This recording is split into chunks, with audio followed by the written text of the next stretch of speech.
Louisville star Hailey Van Lith is taking her talents down south to team up with superstar Angel Reese after committing to Kim Mulkey and the reigning national champion LSU Tigers.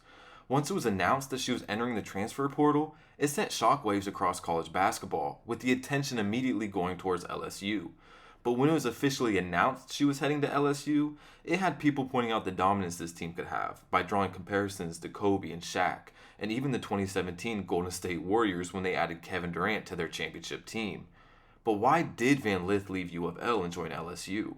Well, there's three reasons. The first being basketball.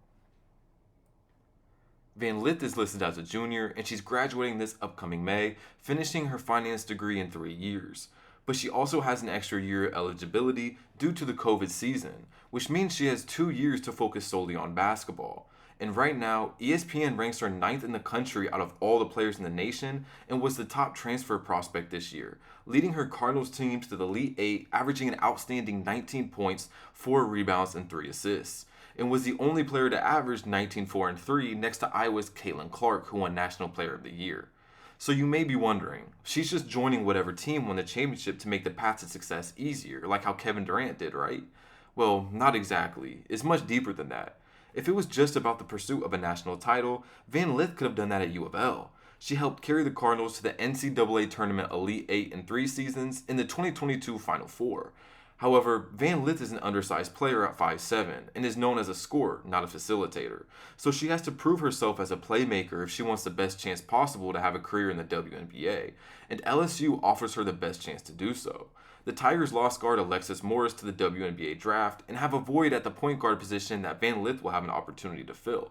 That's certainly part of the reason why leaving U of L felt necessary. She's out to redefine who she is as a player, and that may be easier to achieve at LSU, surrounded by a more talented lineup.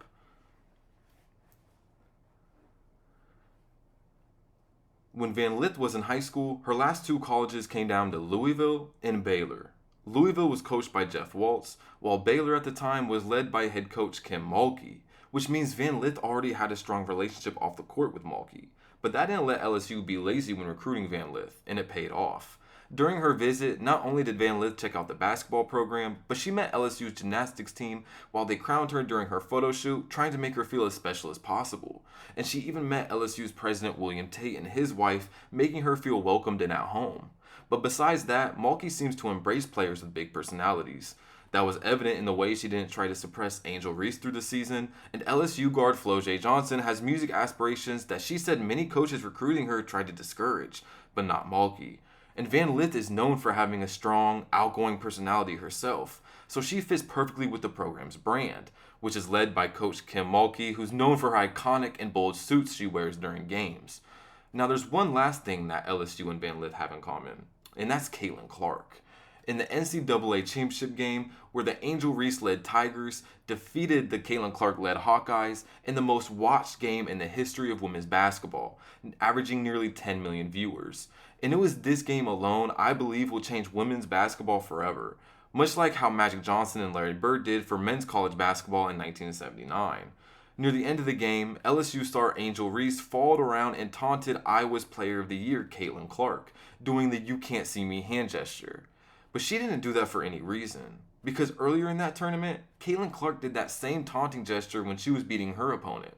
But when Angel Reese did it, it sparked national controversy immediately. People on Twitter labeling Reese as classless. But when Clark did it, it was just competitive. Something doesn't seem right here. But what does all this have to do with Van Lith? Well, when Clark did her taunting gesture, it was against the Louisville Cardinals, specifically directed towards Hailey Van Lith.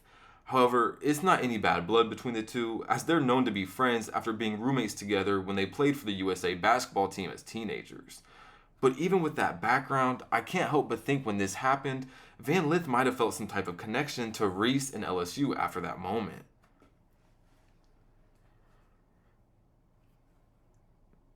In 2021, the U.S. Supreme Court made the monumental decision to lift certain restrictions that the NCAA had in place since its inception. For the first time in NCAA history, collegiate athletes now have the legal right to monetize their name, image, and likeness, often referred to as the NIL. For decades, only professional athletes could benefit from brand deals and strategic partnerships that leverage their personal brands. But today, the game has changed. Coming off their national championship title, LSU women's basketball isn't just a powerhouse on the court, but also a powerhouse in the name, image, and likeness landscape. With the addition of Van Lith, they now have 3 players who are top 5 in NIL rankings. LSU star Angel Reese has a top earning potential at $1.4 million. Her teammate Flo J. Johnson ranks second with $812,000. And now they add Hailey Van Lith, who is 5th in the nation at NIL value at $506. Now imagine how much more money they all can make adding another big name like Van Lith to their list. And in women's college basketball, the top players like these 3 have the opportunity to make more money in college than they will in the pros. So any chance to make as much money as possible, not knowing what the future holds, why wouldn't you take it? However, LSU isn't done yet. Recently, after Van Lith committed to the Tigers, so did DePaul star Anissa Morrow. She's a 6'1" sophomore forward who's ranked as the 2nd top transfer prospect in this year's portal, and ranked 14th in the nation, and she's averaging 25, 12, and 2. You pair that up with Angel Reese, and you automatically have the best front court in college basketball. And on top of that, in your backcourt, you add one of the best scoring guards in the country too. This could be one of the scariest teams college basketball has seen since the Fab Five. And now, if you add both new additions to the starting lineup, you don't just have another college basketball team, you have a super team. But that's still not all. LSU also has a trio of McDonald's All-Americans and nominees with Michaela Williams, Aaliyah Del Rosiero, and Angelica Velez, who are incoming freshmen that make up the #1 recruiting class in 2023 for Mulkey and the Tigers.